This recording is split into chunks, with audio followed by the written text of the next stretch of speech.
एक गहरी रात ने सुवर्ण नगरी, उस छोटे से प्राचीन हिंदू स्वर्णिम नगरी को अपने आवरण में समेट लिया।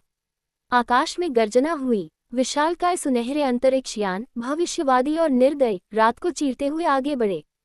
वे अपवित्र प्रकाश से जगमगा रहे थे, उनके बाहरी आवरण पर क्रूर चिन्ह खुदे हुए थे। एक राक्षस उन सभी का स्वामी था, रोमासुर। उसका अंधकार में नगरी गुमनामी में सड़ रहा था, अज्ञात और उपेक्षित। घृणा ने उसके हृदय को विषैला बना दिया था, क्योंकि सुवर्ण नगरी की चमक उसकी परछाइयों का मजाक उड़ाती थी। वह इसे मिटाने आया था। आग गिरी, सुनहरी किरणें अंधेरे को चीरती हुई प्राचीन छतों को चकनाचूर कर गईं। जलते हुए आकाश में ग्रामीण मूर्तियों को थामे चीख रहे थे। मीनारें चटक गईं, रात पिघलते हुए दिन में बदल गई। धरती कांप उठी, विशाल मंडप के नीचे पत्थर के द्वार खुले।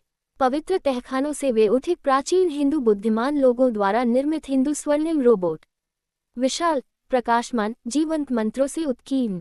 उनकी आंखें प्रज्वलित हुईं, मानो आधी रात में सूर्योदय का प्रकाश फैला रही हों। वे धातु के पैरों से पृथ्वी पर स्थिर खड़े थे। स्वर्णिम कवच विनाश और दृढ़ संकल्प को प्रतिबिंबित कर रहा था। और जैसे ही रोमासुर के बेड़े ने तारों को ढक लिया, रोबोटों ने राक्षसी अंतरिक्षयानों की ओर देखा। रोबोटों ने दानव अंतरिक्षयान को देखा, और उस क्षण में रात ने अपने चैंपियन को चुना। प्राचीन हिंदू स्वर्ण रोबोट तैयार थे। प्राचीन हिंदू बुद्धिमान लोगों द्वारा जाली वे सुवर्ण नगरी के नीचे सदियों से सोए थे, उस दिन की प्रतीक्षा में जो धर्म बुलाएगा। वह दिन अब था। उनके हाथों में बड़े पैमाने पर अब मशीन बंदूकें जीवन के लिए गुनगुनाती हैं। वैदिक यंत्र के साथ अंकित हथियारों ने चांदनी पीली और सुनहरे लेजर बीम तेज, अथक, सटीक। प्रत्येक पुंज धर्मी आग की लकीर थी। रोबोट ने हमला किया, अंधेरी रात सोने की आंधी बन गई। रोमासुर के बेड़े में नक्षत्रों को चित्रित करते हुए हजारों लेजर बीम ऊपर की ओर फट गए। पहले अंतरिक्षयान ने एक वॉली को अपने मूल में ले लिया। यह एक धूप में खिल गया, फिर फट गया। बड़े धमाकों ने आसमान में दरार डाल दी। सुनहरे पतवार के टुकड़े घातक उल्काओं की तरह बरस पड़े, लेकिन रोबोट ने हर घर, हर मंदिर की रक्षा करते हुए गांव के ऊपर ऊर्जा ढालें बढ़ा दी। एक एक करके दानव जहाज गिर गए।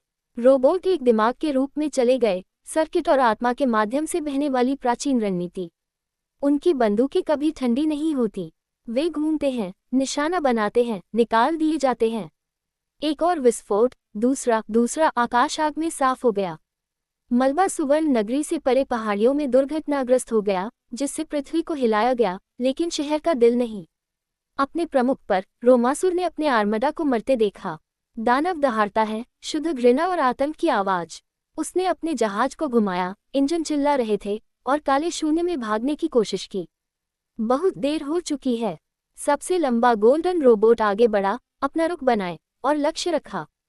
इसकी अप मशीन गन ने चार्ज करते ही फुसफुसाया। एक एकल मोटी सुनहरी लेजर बीम रात में फट गई, सीधी, सच्ची, अजेय। इसने रोमासुर के अंतरिक्ष यान को मारा। दानव की चीख प्रकाश से कट गई। जहाज में विस्फोट हो गया।